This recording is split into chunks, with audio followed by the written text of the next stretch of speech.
present and those who are at home chiming into this event.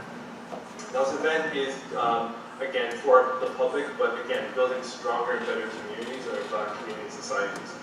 Now, in no which way this is to offend anybody in the room or targeting any certain people in our Black communities. This event is for people and for the people who have the opportunity, to provide their experiences, their perspectives on the topic tonight. I do want to acknowledge the Cultural Arts Studio here in Ottawa, who's given their space to us, so we really appreciate Suzanne and her husband, Fred. Also, we want to acknowledge the UFD for providing space for us to have this event. Now, Toronto and Ottawa is not in a barber shop because of the amount of people who have registered for the event. We do appreciate those who come out and supported this event. Montreal, on the other hand, is in a barber shop, and we do appreciate the owner at Dynasty Studios and the staff there for allowing us to have the barbershop talk in the event. So without further ado, I don't want to take up too much of your time, and the person in the back, yes, I see you on Instagram, no, I'm joking. But I really encourage everybody to have a great event, and keeping in mind, let's keep the space positive, and let's keep the push in creating better and stronger communities in our Black community societies. Thank you. Have a good event. Excellent. Power of technology, eh? Gotta love it. So, in the interest of safe spaces, I think we probably should review what does it mean to create a safe space, because we're all responsible for creating that safe space. So some of the first things we want you guys to understand is that we respect each other's opinions, especially when you do not agree. Whenever you want to speak or address something, you're addressing the viewpoint and not addressing the person. Sharing of experience is valuable, but this space is not meant to be unburdening. So we're not here to solve all of the problems. We're here to have a discussion. It is not therapy. We are not social workers. I am not a social worker. I am a counseling consultant, but I do enjoy these conversations. So be open to new information. Be curious. Challenge your own preconceived biases that you might have with respect to Black men and misconceptions and the role of women in raising young boys. The space is safe. Repeated comments that are harmful or for the purpose of hurting someone will not be accepted. So we will challenge you in those moments. We are here to protect each other as a community. And finally, be kind.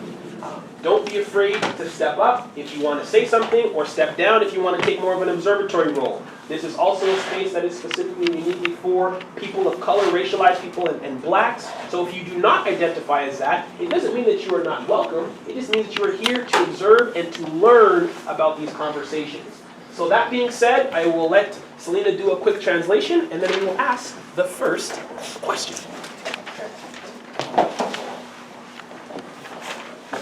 Donc, comme on a été déjà dit, il faut respecter les opinions des uns et des autres, surtout si vous n'êtes pas d'accord.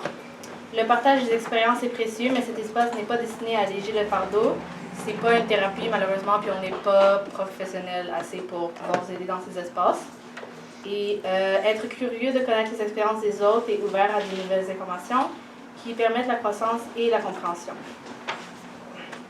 Et les commentaires répétés qui sont intentionnellement nuisibles ne seront pas acceptés. Et parlez pour vos propres expériences, ne parlez pas pour les autres. Et puis finalement, il faut rester gentil. Excellent.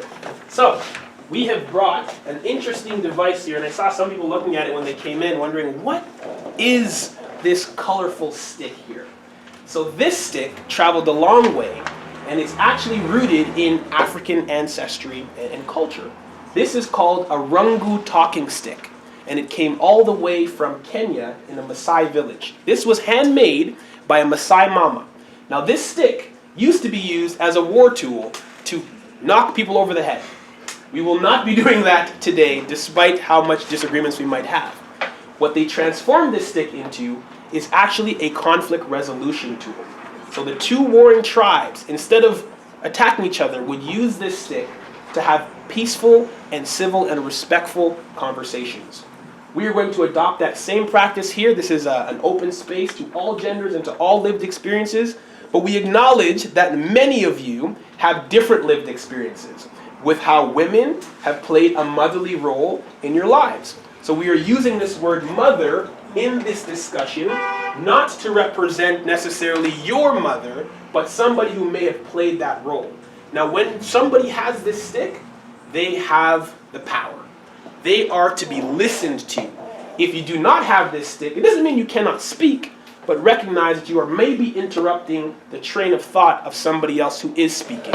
So we're going to use this as an opportunity to manage the conversation, but at the same time, because this is a dialogue, we want you guys to engage with each other. Sound good? I know it's not part of the script, but you can do your best to translate that. Okay. Donc, en fait, ce qu'on a maintenant, c'est un talking stick, c'est un juste par une petite question, est-ce qu'il y a besoin d'une traduction? Est-ce que tout le monde est confortable en anglais? Is everyone comfortable in English? You can just put your hand on your heart if you are comfortable in English. So you don't have to raise your hand. Okay, perfect. So we'll keep doing this in English. Alors, on va faire la deux langues, c'est complètement correct. Dans le fond, on va commencer avec la première question. Les questions vont toujours être sur l'écran. Si tu ne peux pas avoir la question, puis tu ne peux pas me comprendre mon dialecte francophone, juste me demande de répéter la question, ou en fait, Salina peut m'aider aussi. Alors, question numéro 1. Black young men and their mothers. Les jeunes hommes et leurs mères. How are mothers who are raising young black men perceived, and by whom are they being perceived? En français, comment sont perçues les femmes qui éduquent les garçons noirs? Qui veut commencer avec cette première question? How are mothers perceived? It's a big question. Who are mothers? I mean, well, a lot of times, je peux le faire en français. Ouais.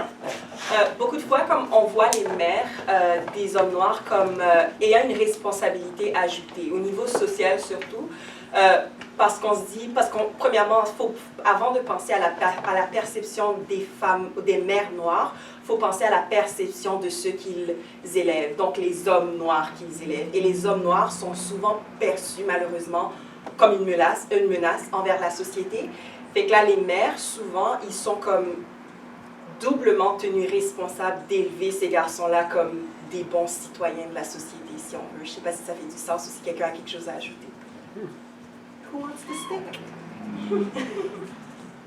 Interesting point. En anglais? Do you want me to? Ouais, si tu veux. Okay. Si tu veux. So essentially what I was saying is, black women raising black men. Is it young black men only? Okay, well, I guess, yeah, they can't raise old black men. But I think when we're talking about the perception of black men, when we talk about the perception of black mothers, we need to talk about the perception of black men as well.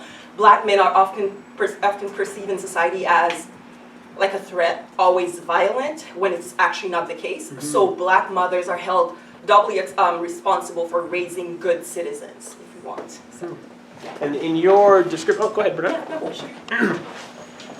Stick, I guess. Then I can speak. Yeah, so I think the one thing I'd just like to mention, so I see it from two different points of view. So there are black mothers raising black men, but there are also white mothers raising black men, especially in this society. Mm-hmm. And I think they're perceived differently. Mm-hmm. Okay, so I think so I would agree with you in terms of the black mothers. I'd probably add that they're perceived as strong, very strong, and also taking on multiple roles, more roles than, let's say, the equivalent white mothers. Now, white mothers raising black men, in terms of my perception, right, is that they actually have a very big job as well, and they're looking for role models. They're looking to they may be a little bit more on the defensive sometimes, in terms of how can kind of defending themselves in terms of how they can raise black men. But again, very strong women typically as well. And I'd probably also add that they kind of know what they've gotten themselves into, right? And they're up for the challenge. right? And so they're also strong, but you know they have a different perspective, and I see them a little bit differently as well. Interesting. If I think about the perception in the media, I would talk about that. I think there's two. I don't think I'm a black mother. I don't think I've ever seen myself in the media as normal. I'm either strong, very strong, so strong, and very capable, or I'm completely incompetent. Not me, but like the visuals I see of black mothers. So as a black mother, what you see is either someone who's failed and is failing and is not there, or like you said, is strong. But as a real person, a real mother, every day trying to do my job of raising my kids, I can't be strong all the time. And it's like creating an ideal that's like too high. I can't just be normal. That's a good point. Anyone want to build on that? Sven? Yeah, I agree with that, and I think that nowadays people have like too many high expectations of people. So when they see a black mom, they think that they're different from other moms. But like, even though there's a struggle behind it, and there might be like, they might not have their dads. The young men might not have their dads. Puts a lot of stress on black moms. So I'd say that like solo moms, they're strong because they have to take care of that child by their own, plus whatever struggle comes with it, as in maybe, I take for example, someone that's poor. If they were poor and they have a child to take care of, that's what makes them strong, because they're still living and that child is grown and he's healthy and now he's a man of society. That's a very good point. Anyone want to add to what Sven? I would. Microphone. I would add the way that I think, at least what I've seen, is the way black mothers are perceived by the black community is oftentimes as the mules, the ones to take the blame for every failure in the black community. We apparently are responsible for the high rate of incarceration, for the crime, for everything. So every time a black man fails, we tend to blame his mother. So yeah. Yeah, Sean. I think my mom's pretty dope. I think we take for granted our parents. If you were raised by a black mother, I went to see my mom today. I'm a mama's boy, a retired mama's boy. You know, so I know I'm responsible because of my mother. I grew up without my father for the last 15 years. He died from Alzheimer's, and my mother took over. So it's like, it doesn't matter what color you are. It matters that you have a kid. You know, if you have a situation, you can't, a white person doesn't have a situation that a black person doesn't have. You know, everyone has advantage, everyone has disadvantage. I find the community and the person that you are, like, when I just think of my mother, or I think of my son's mother, or I think of my nephew or my niece's mother, I think they're cool. You know, I have to send my son to play with my niece. You know, everyone gets along. We have a responsibility, like the community, to raise these children. You know, so I just think it's important that we really appreciate our mothers, regardless of whatever society thinks that they are, because it's important that we care for each other. You know, so. So that's a really good point. I'm hearing a few themes that mothers are taking the blame and the brunt of the burden with respect to all of the outcomes of raising black boys. But at the same time, I'm hearing that there is a unique role of not just black mothers, but white mothers in raising black boys as a result of our interracial relationships that have been forming. And at the same time, there is almost an unattainable ideal of being a mother that sometimes puts additional pressure on the role of being that mother. Is there anyone who wants to add to that at all? No? Great. So, the next question. What is the importance of the mother-son relationship? Quelle est l'importance de la relation entre mère et fils? Why is that an important relationship, uniquely between mothers and sons? Sven. just like a small say, like she put you into this world. I mean, like your mom put you in this world. So, but why it's important? Because, well, I don't know. As a parent, first of all, she has a lot of experiences. She can help you through life if you're a young child. I think that's all I'm gonna put for now.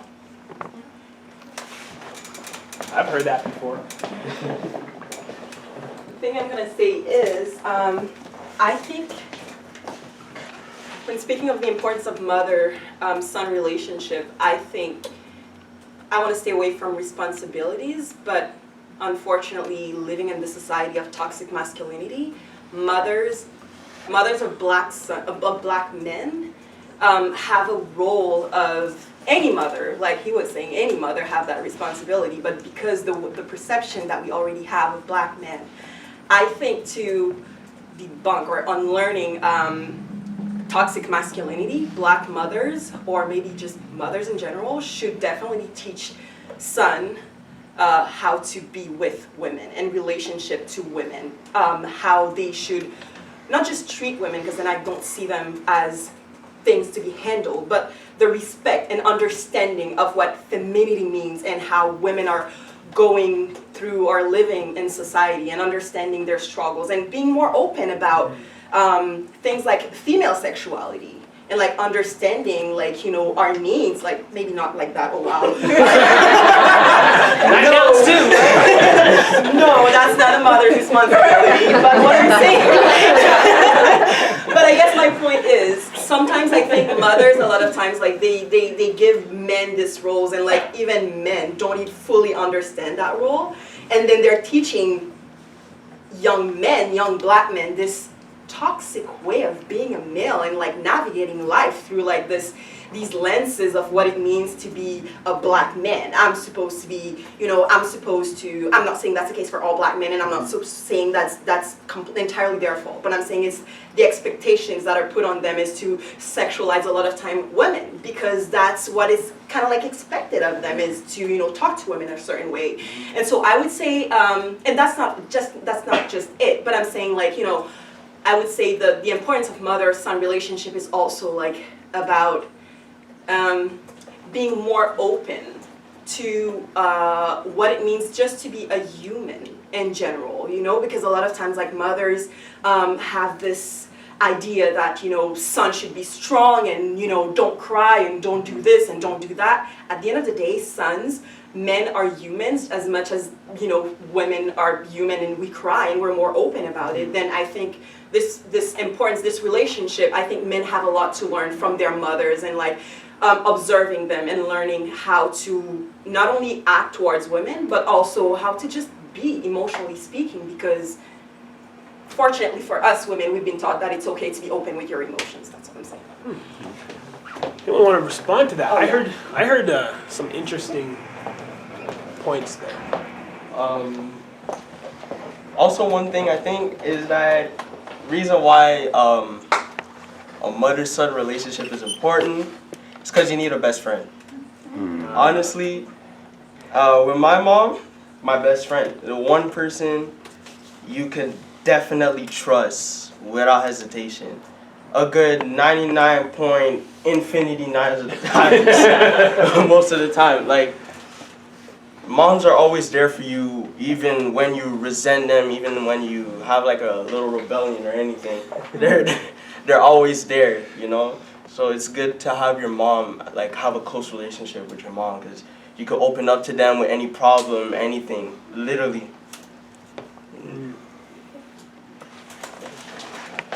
So I guess I'm a little older than maybe most of the folks here, but I think, you know, for me, the importance of the mother-son relationship. My mother was my primary nurturer or what. Right? The other thing that I find kind of unique about a mother-son relationship, it's probably, I'd say most women are somewhat intimidated by men, whatever, in a particular situation they may be. But with my mother, and I don't know anyone else's mother, that is scared of their son.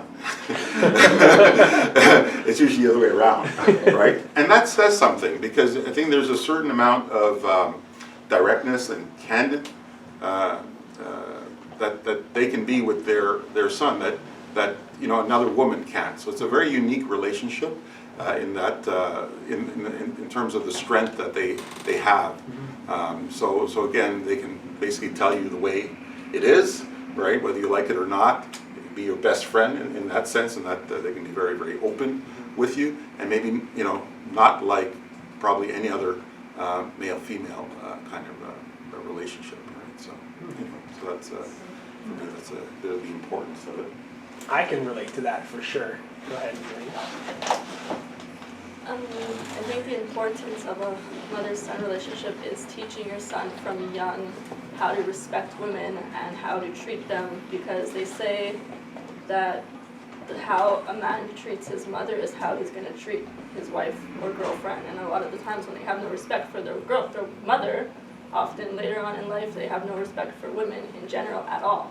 So I think you're as a mother, it's very important to teach your son respect from a young age and make sure, teach him, bring him out on dates, make him pay the bills, make him open the doors, and you teach him from young to do little things like that, just so when he's older, he expects to do these things for his lady or wife, and thinks nothing of it, and doesn't. A lot of the times I feel like we're very hard. I'm a mother of a baby boy.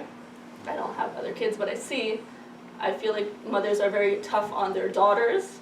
Usually they're the first out of the house, they're the first, and their boys they baby, and the boys will stay in the house till they're 20, 25, and the mother's doing the laundry, cooking, doing all these things. So yes, it's nice, but then when they finally have a girlfriend later on in life, they don't know how to do laundry, they don't know how to cook, they don't know how, so they're expecting this of their girlfriends for their whole lives, and they don't know these little things. So I think it's important to teach them how to do things just for their everyday life later on, and also to respect women naturally. Anyone agree with that? That there's a life skill that comes through the relationship between a mother and a woman? Yeah, you want to add? Not yet. I ended up. Because I think it's a very interesting point, right? I think, and you brought up a interesting aspect of the toxicity that exists in certain relationships, particularly when we're talking about Black men.